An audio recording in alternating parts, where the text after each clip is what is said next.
Hey, welcome to Textile Talks. This is Amy Milne, and I'm connecting from beautiful Morganton, North Carolina, in the foothills of North Carolina. I'm glad you chose to join us today. And I invite you to introduce yourself in the chat box if you'd like. I love seeing all the different places you're connecting from. Today, we're sharing a QSOS Memorial Spotlight about the life and impact of Viola Williams Canady, founder of the Daughters of Dorcas and Sons, the first African American quilt guild. And if you have connected before, or this is your first Textile Talks event, Textile Talks is a weekly series presented on Wednesdays at 2 p.m. Eastern Time in partnership with the Quilt Alliance and three other partner organizations found here: International Quilt Museum, Studio Art Quilt Associates, and Surface Design Association. All Textile Talks are recorded and available via YouTube, and my colleague Emma Parker will enter that link for the Textile Talks YouTube recording playlist in the chat box now. The Quilt Alliance's mission is to document, preserve, and share the stories of all quilts and all quilt makers. If you've seen some of our past Textile Talks, you know we often present recent Quilters Save Our Stories interviews. QSOS is a collection of oral history interviews with quilters archived with our partners at the Library of Congress and the University of Kentucky. QSOS was launched 26 years ago in 1999 and is not only the largest collection of interviews with quilters, but also the largest grassroots oral history project of its kind in the world, something we're very proud of. And if you're not familiar with the Quilt Alliance, we are a national nonprofit. We're member supported, and we're open to anyone, quilters and quilt lovers of any style, age, skill level, or location. We have individual members and group members, guild members, and our community has never been larger or more active, I'm happy to say. So we would love to have you as a member also. So for today, just a quick reminder to please use the Q&A box for questions. If you're greeting or you have a question or you have a technical question, please use the chat box. And we will have a survey coming to you after the program that will pop up in your browser window. And that is a great way for you to share what you thought of the presentation. If you have suggestions for improvement or any commentary, we love hearing from our viewers. We've enabled Zoom's closed caption feature. If you prefer not to view captions, you should be able to turn them off by finding the CC or live captions button and clicking that or going into your settings. Last month, if you joined us for that Textile Talk, we shared an interview with Dr. Carolyn L. Mazlumi, founder of the Women of Color Quilters Network. And this month, we honor one of her friends, the late Viola Williams Canady, founder of the Daughters of Dorcas and Sons Guild. You can find the homepage for this Memorial QSOS project on our website at quiltalliance.org/Viola Canady. And I just want to cover quickly what we'll be presenting on that page. We'll have a link to the Daughters of Dorcas and Sons QSOS interviews. You can find a gallery of those interviews. We'll find all the video remembrances that we're sharing today, a slideshow of ephemera and photographs.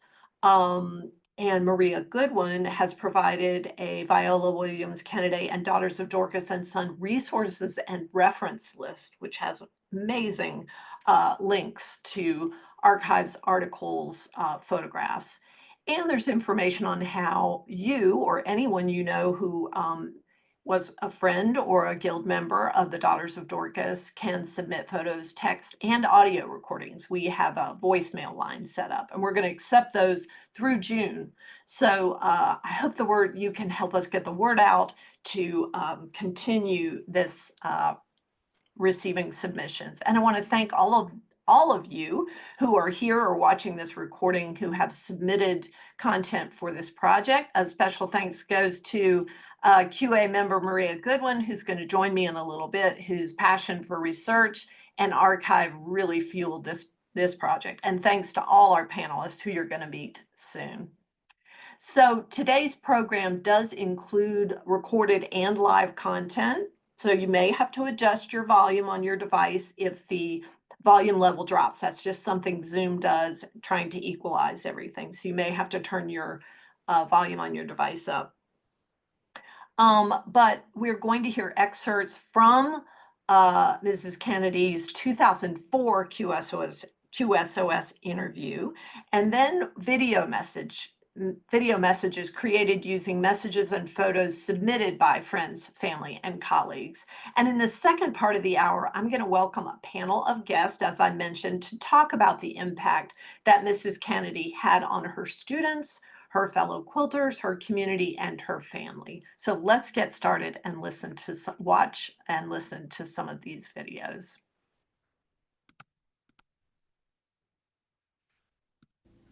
We are continuing Viola Canady's interview 2 years later. This is July 6, 2004, and we are at the Calvary Episcopal Church in Washington, D.C. And we had such a good interview at my practice interview, the first part, and I wanted to finish the interview with Viola and get as much as we can from her.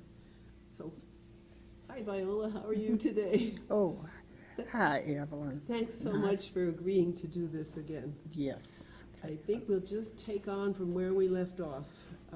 We were talking about your strip piecing, how you like to do that, and your stained glass technique.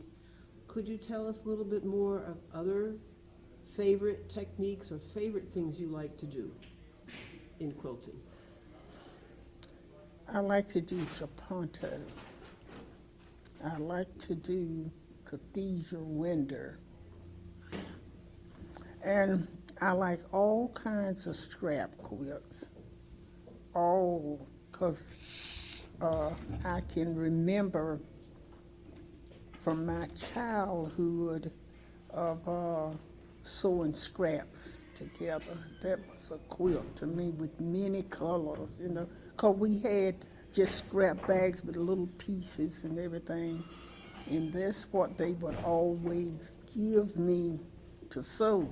I had a shoebox, and they would give me all the little pieces. And my mother had showed me how to cut out a piece of paper and sew the scraps on them and make, you know, pull the paper off the back and then sew it together and sash it and all different kinds of things. And so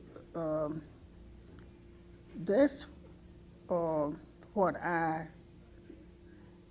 like as a quilt, is having many colors, you know. A quilt with two colors and something isn't my thing.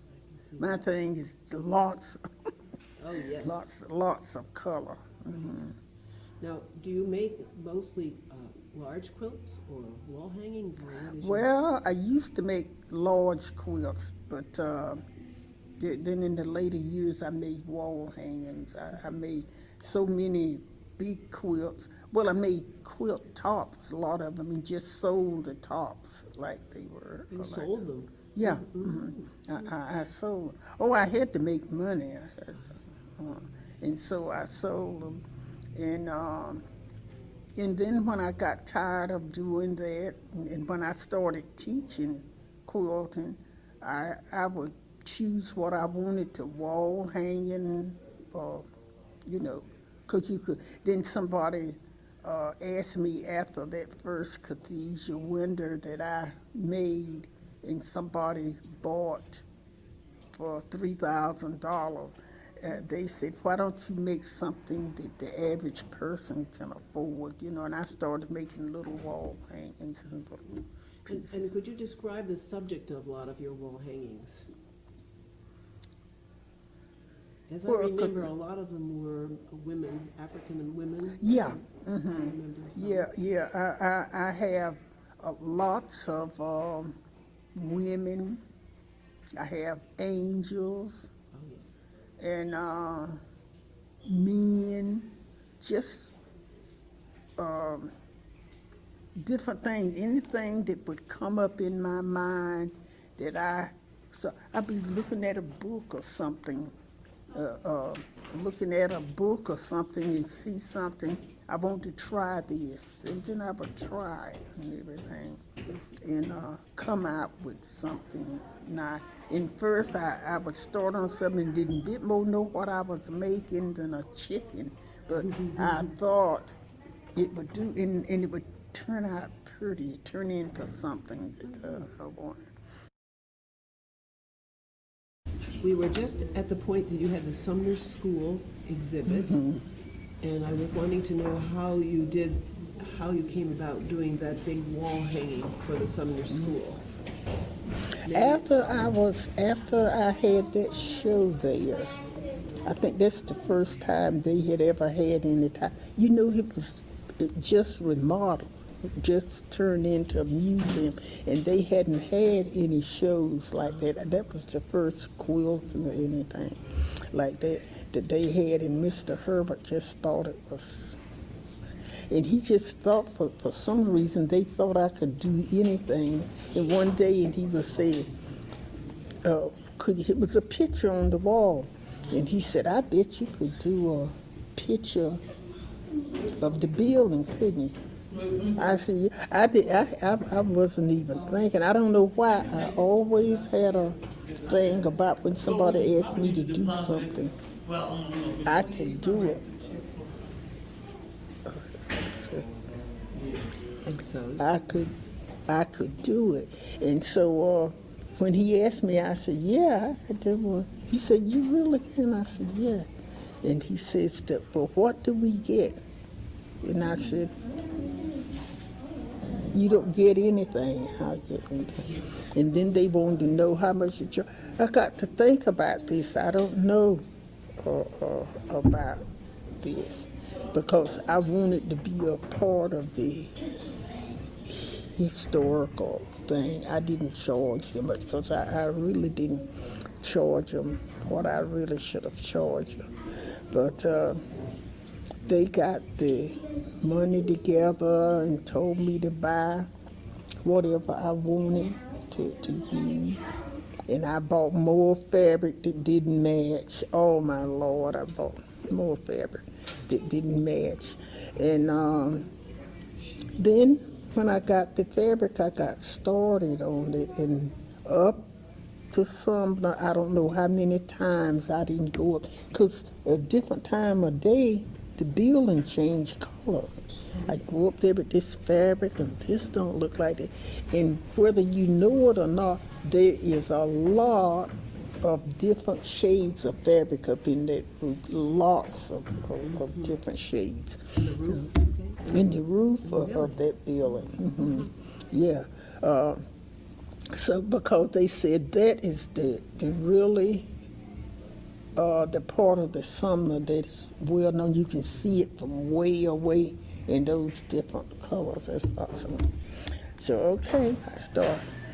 How long is it going to take you to? I said a year. I just said what come out of my mouth. I didn't know because I knew it wasn't going to take me no year. But I'm not going to keep get myself tied down so I couldn't. So then I got started on it. And so many times I wanted to throw this thing out the doors, you know. I would just get, and I just have to stop and pray, Lord, what did I get myself into? I just prayed. I love Viola Canady. She was introduced to me by Questa Benberry, and we became good friends, and it was wonderful talking to her. And she was the consummate needle technician. Her work was flawless, and I recall that her specialty in quilt making was the cathedral window.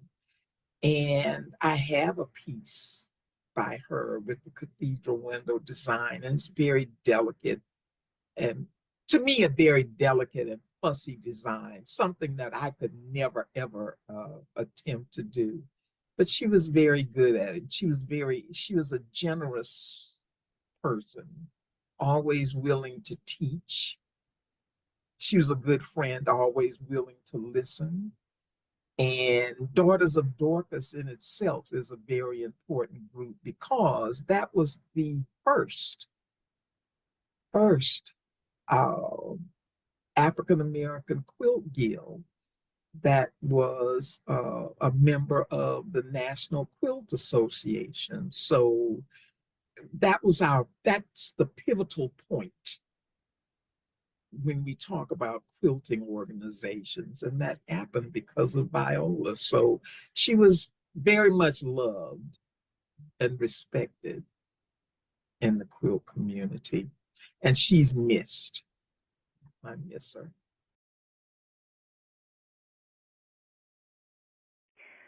Hello, this is Maria Rose Goodwin, and I'm calling from Washington, D.C. And my message is, I love ancient art, from stained glass and Celtic lines to rock paintings and carvings from all over the world. And I also love quilting. I learned to combine these interests after joining the Daughters of Dorcas and Sons with my mom in the 1990s. Through Viola's guidance, I learned various techniques such as making my own bias strips, couching, and needle turn applique. Viola helped me move my ideas from paper to fabric. I've continued this process since then in all of my quilting, and I still love it. Thank you, Viola, for your generous heart. This is Evelyn Salinger. I'm calling from Albuquerque, New Mexico. I was at the Quilters group there at the Daughters of Dorcas until 2006, but I'm still in touch with some people there, and it's already almost 20 years, but not quite. As I was looking through items here, tucked in amongst the items was Celebration of Life of Viola. That was when she had her funeral on March 26, 2009. And tucked in there was something I had written by hand, and I may have read it in conjunction with the service. I have no remembrance of that, but this is what I wrote at the time. It was my great privilege to have known Mrs. Viola Canady since the time I joined the Daughters of Dorcas in 1992. Not only was she a talented quilter and teacher, she had a warm and generous spirit. She accepted people from all walks of life and shared her knowledge and talents with anyone who wanted to learn. Another talent I really appreciated was her gift of storytelling and humor. She agreed to undergo my first interview practice session for the Quilters Save Our Stories project while she was a guest speaker at the Cardinal Quilters of Alexandria. She had the rapt attention of everyone and soon had us all in stitches. She explained her beginnings as the daughter of a sharecropper, her father, and a seamstress, her mother, and how she came to advance herself to the high level as tailor-fitter for generals of the Army. Upon retirement around 1980, she founded the Daughters of Dorcas, starting from 2 members to more than 100 today. I wrote this now, remember, in 2009. We are proud to stand here today in praise of a life well lived and well loved. Thank you for listening. This is Evelyn Salinger. Bye-bye.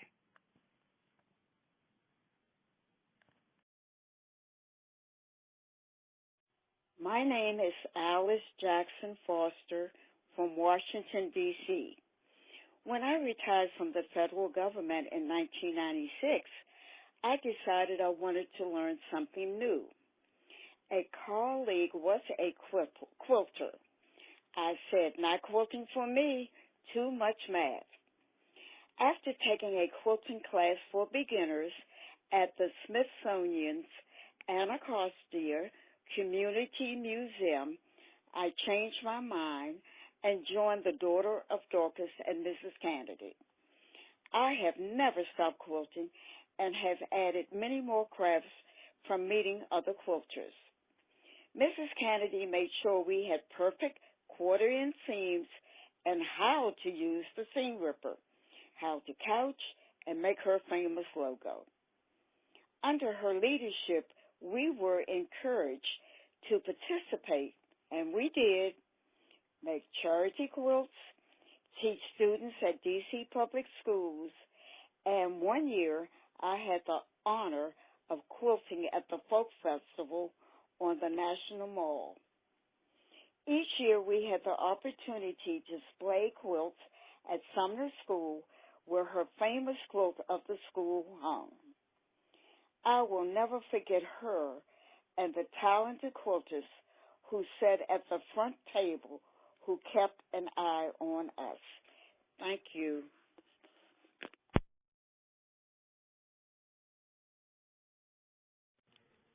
Hello, my name is Carolyn D. Brooks, and I am calling from Capitol Heights, Maryland, located east of the Washington, D.C., Maryland state line. And this is my remembrance of Mrs. Viola Williams Canady, elegant lady, elder, friend, master quilter, and fabric artist. Mrs. Canady, my reference to her, Vi to her children and grandchildren, and Miss Viola to others, began her journey to renowned master hand quilter / fabric artist as a sharecropper's daughter in eastern North Carolina, near Goldsboro. Her childhood memories include working with her mother in the old plantation house, cooking, cleaning, child sitting, and her mother sewing for the owner's family. Later she remembers picking never-ending rows of cotton, her first experience with textiles in the cotton fields. She knew early in her childhood this work was not for her. Her childhood memories also included working with fabric and later the art of quilt making, included sitting with her mother, collecting the fabric scraps from the sewing her mother did for white folks, saving the scraps in a box, and later piecing the scraps on paper to make squares or blocks that later, when put together, would form her first quilts. Her eye for color and geometric design began back then. My memorial to Mrs. Canady will be done through a gallery walk of bits and pieces, mostly photographs, which are my personal, not professional, ones that I have collected over the years. For me, Mrs. Canady's most enduring, lasting legacy will be her unselfish work with others, sharing her skills and knowledge of basic sewing and quilting techniques with them, especially school children, young, old, and in between adults as well. As founder of the quilting group Daughters of Dorcas, a biblical reference, and later Daughters and Sons of Dorcas, she has inspired countless individuals to begin and or continue quilting, especially hand quilting. You will see her guidance as instructor of the 9-patch pillow at the Sumner School Museum in Washington, D.C., and family workshops at the Smithsonian Institution and Anacostia Museum, Southeast Washington, D.C. Workshops, displays, and demonstrations included a presentation at Hampton University, Hampton, Virginia, a display at the Decatur House, Washington, D.C., and an exhibition, Treasures of Home, Quilts and Wall Hangings, at the Sumner School in Washington, D.C. Please be sure to look for Mrs. Canady's Pink and Blue Angels wall hangings. Mrs. Canady's quilt work has garnered recognitions, citations, awards, and honors that led her to commissioned work, which include a hanging of the Sumner School Museum, a hanging at Kaiser Permanente in Rockville, Maryland, and a commissioned but not completed due to funding hanging of the Franklin School in Northwest Washington, D.C. My gallery walk will end with a Did You Know? Did you know that Mrs. Canady was famous before she began her quilting legacy? Her work as a government girl continued in 1960 when she returned to work at the Quartermaster Tailor Shop of the Army Military District of Washington, D.C., Field Maintenance Branch at Fort Myers, Virginia. There she did alteration of military uniforms, put in braids and ribbons on uniforms, and shortened and lengthened uniform pants. Her skills paid off when she was instrumental in saving the day for the historical event, the funeral of assassinated President John F. Kennedy. Her job became to make black cloth covers for the Army band instruments because of extremely cold weather, design and make uniform pants for the women in the honor guard because it was too cold for them to wear skirts, and make the caisson covers and tassels for the cart that carried the deceased president's casket. Trivia 2. Did you know that Mrs. Canady was honored with being selected to make Christmas tree decorations for the White House Christmas tree? Those decorations represented her home state. Did you know that under President Lyndon B. Johnson, who was the successor to assassinated President John F. Kennedy, Mrs. Canady's sewing expertise, her artistic eye, and her skills were used to design a flag for the Savings Bond Program, United States Savings Bond Program. The flag was to honor the Vietnam veterans for their valor. She was given the job to complete the flag in very little time, and she was able to deliver on time. For her work, she was the first and African-American woman to receive a financial award and medal from the 3rd U.S. Infantry for superior performance. In honor to Mrs. Viola Williams Canada, phenomenal lady, artist, master quilt maker, I salute you. Submitted by Carolyn Brooks. Thank you.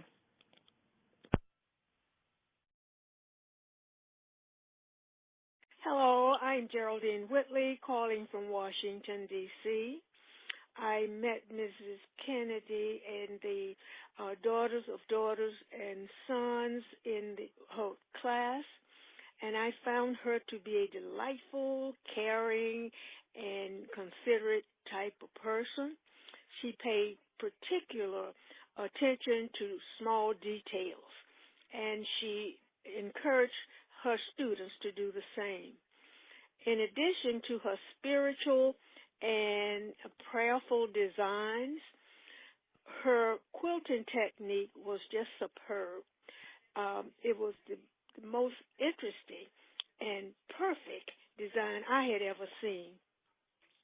She taught me how to quilt by hand and to pay very close attention to the size of my stitches. Her stitches were just like a sewing machine had done them, but she had done all of her work by hand. I will certainly miss Mrs. Canady. She, one other thing that she always said, if it's not right, rip it out. And I had to do a lot of ripping out. but I will certainly miss her, and I will continue to use her concepts in all of my future quilts. I'm getting much better, but I'll never be as great as Mrs. Canady. Again, thanks for the opportunity to express my thoughts and concerns on behalf of a very dear, perfect quilter. Bye-bye.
Okay, I hope you enjoyed that, and I'd like to invite all of our panelists to turn their cameras and turn their mics on and join me. Wonderful, thank you. Hi, Maria. Hi, Kimberly. Hi, Roy. Hi, Evelyn. Oh, I'm so glad to have you all. This is like kind of like a reunion for you all, although I'm sure you see each other outside of this. But I'd like to introduce Maria Goodwin, who is a member of the Daughters of Dorcas and Sons, Evelyn Salinger, who was a member as well, and also was the volunteer interviewer for all 29 of the Daughters of Dorcas and Sons interviews. Kimberly E. Springle is the executive director of the Charles Sumner School Museum and Archives, which you can see behind her, a beautiful photo. And Roy Mitchell Jr., who is a teacher and a member of Daughters of Dorcas and Sons, and also the Kings of Quilts, who's an artist and a teacher. And thank you all so much for joining me. We have a little plan here. We're going to give each person a little 3-minute time slot to talk about sort of how Mrs. Canady impacted them and how they fit into her story. And then we're going to have time for just a little discussion and some questions. So I'm going to start it out with Maria. And Maria, as you talk, I'll change the slides. Okay, well, hello everyone. And these slides actually are works of one of Viola's students, as we all were students with her, Miss Essie Brooks. I had the pleasure of meeting Miss Brooks several months ago, and these are examples of the work she was doing while she was a member of the Daughters of Dorcas. The image on the left is a cathedral window. This belonged to Miss Brooks's mother, who was also a member of the Daughters of Dorcas and was making the cathedral window. And it's a very large piece. As you know, most of the work being done at Daughters of Dorcas, handwork and very large pieces. And Miss Brooks had brought this to a fellow quilter, Rosa Walls, in sections to show what her mother had done, but to reassemble the quilt and actually put it back as one piece. And we had spread it out on the floor to try and figure that out, but you get to see the complications involving the cathedral window. And this is the old-fashioned style of cathedral window. That pattern has been updated and made less, let's say, stressful for today's quilters, but the original cathedral window had many, many sections to it. One circle could have as many as 8 or 9 different sections. The quilt on the right is Miss Brooks has done this. It's completed, and it shows Viola Canady's famous stained glass patterns.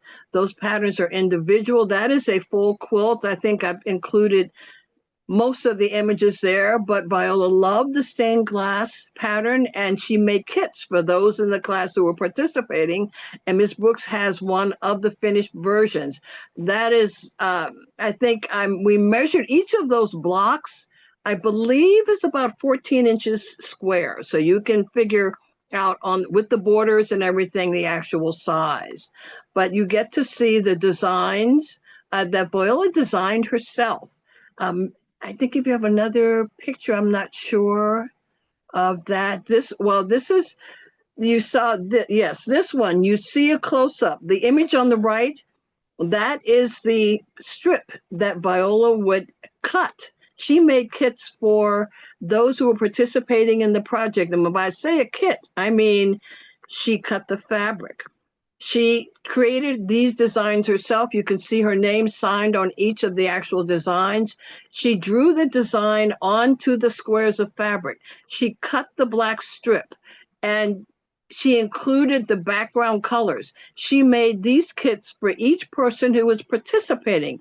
All of the complete kit from beginning to end. She would hand you the kit with all of these pieces and then would proceed to show you how to properly sew that. This is the star that you've seen before, but Ms. Brooks has shown me the image on the right is a portion of one of the finished blocks.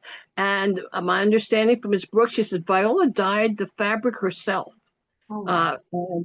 I know, it's beautiful. And Ms. Brooks has a completed version of this, which I believe might have been exhibited recently at the Ace Quilt Show in Roanoke. I believe, if I'm right, Ms. Brooks's daughter saw the quilt and basically said, "It's mine."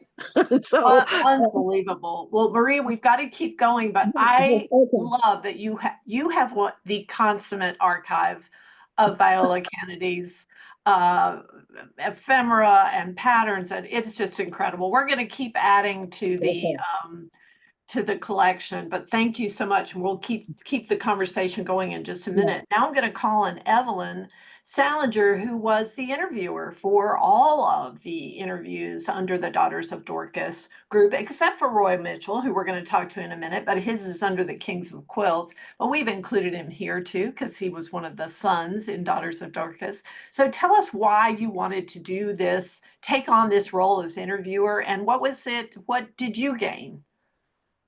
I think I must confess that I thought first that I would tell my story because I'd been quilting since 1968.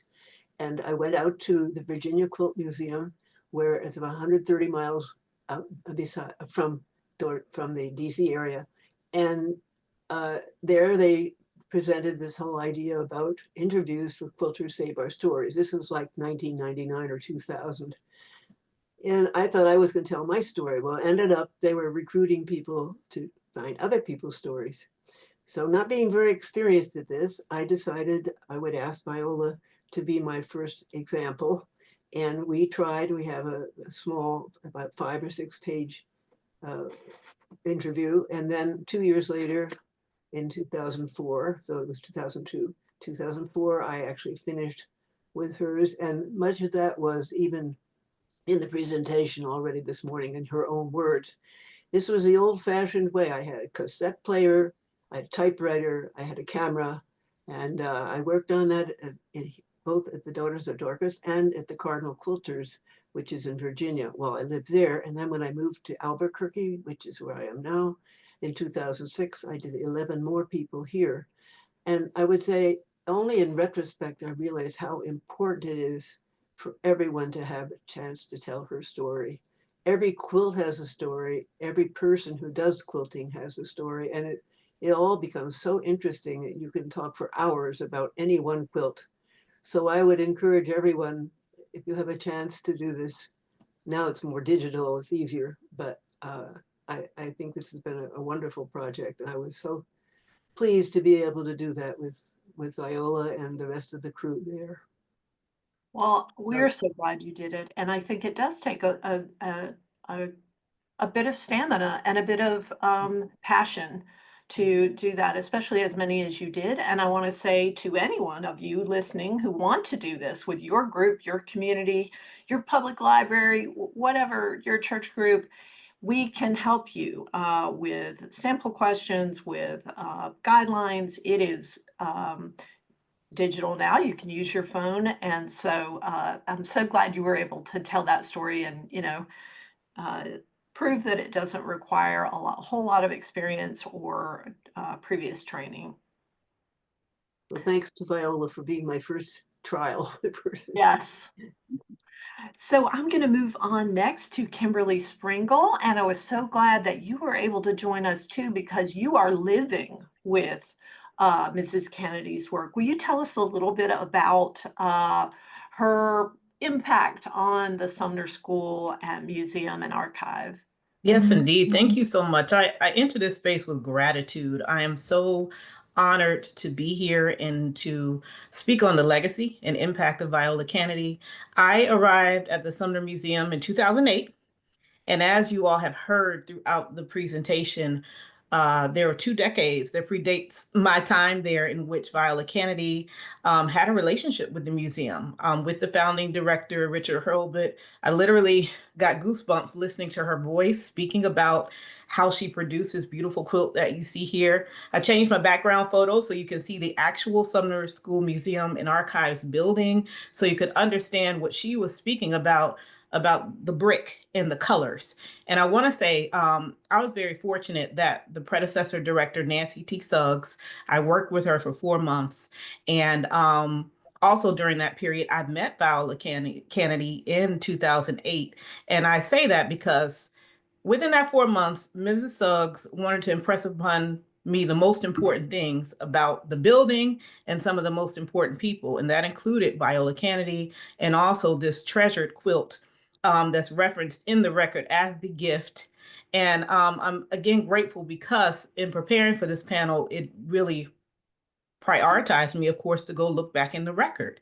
And so again, Daughters of Dorcas and Sons had a 20-year run at the Sumner Museum with annual exhibitions. And not only that, engagement and workshops with students, with community members, and I'm sure attracted other people to the organization, either aspiring quilters and also experienced quilters alike. So the impact is continuous.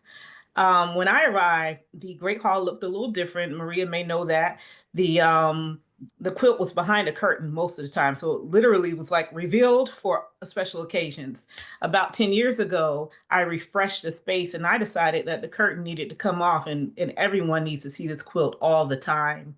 So again, we have hundreds of intentional visitors for museum visits, and also we have people that come in for events. The mayor has events there, all sorts of community activities. So that quilt is always on display.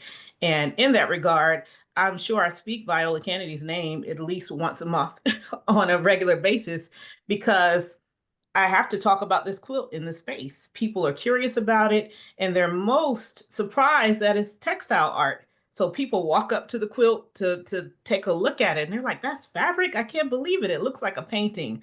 So again, Mrs. Suggs talked about how Viola Canady created this quilt. So it was really nice to hear her talking about the fabric that she bought that didn't work, because I remember the oral history that Mrs. Suggs shared with me, that Viola would walk out to the building with different swatches of fabric trying to determine just the right one. So that's another reason I wanted to showcase the building for those who are not familiar with our site to see that. And one thing I want to add, so her impact is lasting. Also, we want to do more interpretive information related to the quilt since it's always on display. So hopefully we can create a QR code where people can go and learn more about Viola Canady, learn more about Daughters of Dorcas and Sons. Maybe even part of this programming and part or whole can be a part of that link as well. But something else I discovered that I wanted to point out is that the museum now is the official museum and archives for DC Public Schools. And Viola Canady, though she was from North Carolina, is actually a product of DC Public Schools. I discovered that in 1952, she received a master's seamstress certification at Washington Vocational High School. So I wanted to share that as well about just her continuing education and just really perfecting her craft and what she was doing. She was a true artist. So yeah, that's a little bit about her impact, and this has just really invigorated me to keep it going and further her legacy. And also, I noticed many images in the former presentations of activities within Sumner School over the years. So I'm interested with whoever has the archives and materials. Maria, thank you for keeping archives and materials related to her legacy, and Evelyn for conducting these oral histories. These stories are so very important, and the work with the Quilt Alliance. So I just want to put it out there. Please reach out to me. We'd love to have copies of those images for our archives to continue to document that history. Mhm. Well, Yes. absolutely, and let's work on that QR code. I love that idea. I'm going to ask Roy Mitchell Jr. next to talk to us about the impact that Viola Canady had on him. Roy, you're a teacher. You are at work right now, and you brought a quilt. Tell us about your how Viola inspired your life path. Mrs. Kennedy had a big impact on what I'm doing today. Excuse me. I never quilted. I didn't know anything about it, but I always wanted to do it.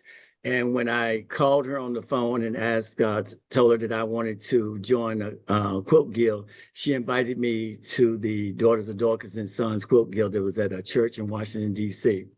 She asked me what did I want to do, and I showed her this pattern that I created that I wanted to do the watermelon babies. And she said, okay, do you know how to do it? I said, no. She did the very first one. I have the very first watermelon baby she did to show me how to do it, as well as couching, which I never knew nothing about it. And she had me to couch everything. So I had to couch. My first watermelon baby had like 12 images, and the next one had like 24, and I refused to do them. And she made me do them. If I made a mistake, she made me perfect it. And it was a challenge. I was a nervous wreck like a little kid every day. Every Tuesday, I would show her my work, and she would say, who told you to do this? And I said, you told me. She said, I did not. And she would throw it back to me. And I was like, oh my God, help me, Lord. What have I got myself into? Miss Kennedy, please. And I always knew when I did good because she would run her hands around my stitches of couching to see where I went in with the thread and came out. And when I did good, she just throw it to me. She never said, you good, you nothing like that. But she had such a great impact, and she had a premonition of what I was going to be doing. And she told me I was going to teach. You're going to write a book about what you're doing. You're going to be on TV. And everything she said, it came true. But she told me, I won't be here when all this happens. So I have to get you prepared for what's going to happen for you. And so when I got into the state, they heard about me when I came out in the National Quilting Association magazine. And when I came out, the state of Virginia, Commonwealth of Virginia, got in contact with me and wanted to bring in new programs for the young men to learn. And they wanted me to teach a quilting program. And my biggest fear is what I told my students. I was afraid to fail, because every time that I think about Mrs. Kennedy, she made me do it over and over and over. And the same thing she did to me, I do to my students. They have to take a test. I tell them, if you never know anything about Roy Mitchell Jr., you will always know about Mrs. Viola Virginia Williams Canady. And they have to take this test that you see on the screen. They have to pass it with 100%, or you cannot move on in the class. If you fail that, you still have to keep on studying it. And from the information that I've gathered today, it will be more added to this test. And because things that I had not heard and stuff like that. But Mrs. Kennedy had the biggest impact on me. She was exactly right. I was featured on Sewing with Nancy. several books or magazines I'm in, and things that I never knew that I could do because I didn't know how to quilt. But she made me the person that I am and what I do in the quilting industry now. And I've been teaching this to young men for 15 years in July. I've taught over 300 young men. I've been honored by the governor of Virginia, the previous governor, Terry McAuliffe. And my recidivism for teaching the young men has been 87% of the young men I've taught is never coming back into the Department of Corrections or DOC. So this has been a blessing for me to know her and to spend time with Mrs. Kennedy because she gave me time. You know, I used to take her home every Tuesday. She'd say, sit down. And I would sit down in this nice wingback chair, get your stuff out. Let me show you how to do this. And she would make me do it right in front of her. And needless to say, when I drove back home, because she was in Washington, D.C., and I lived in Woodbridge, time I got back home, I couldn't remember nothing Miss Kennedy told me. So I would have to keep on thinking. I would have to call her on the phone. She would guide me through things on the phone, but she never gave up on me. And she taught me not to give up on myself because she said what I was going to do. And I told her I didn't know what I was doing. She said, Roy, you're afraid to do it, but you know what to do. So do it. So that's the reason I am doing and where I am today is because of her and teaching me not to be afraid, but to do it. Yeah. And that was our challenge that she said, you're scared to do it, but you know how to do it. So she took that fear out of me and made me do it. So that's how I am and where I am today is because of Mrs. Viola Virginia Williams Canady. Oh, Roy, thank you so much. I feel like everybody here is going to need some tissues right now and maybe just a little time, just time to take some air in because that was profound. And all of what all of you said was profound to me. And I think that you think about her generation, she was, I think, if I'm not mistaken, would be considered a part of the greatest generation, right? She was not, that generation is kind of known for not tooting their own horn, not being, but she was sort of out of her era almost in the way that she signed. Did you notice she signed her quilts? Everybody in the audience, did you catch that detail shot of her signature on the front of every one of those quilts and the date? And you see the impact that she had.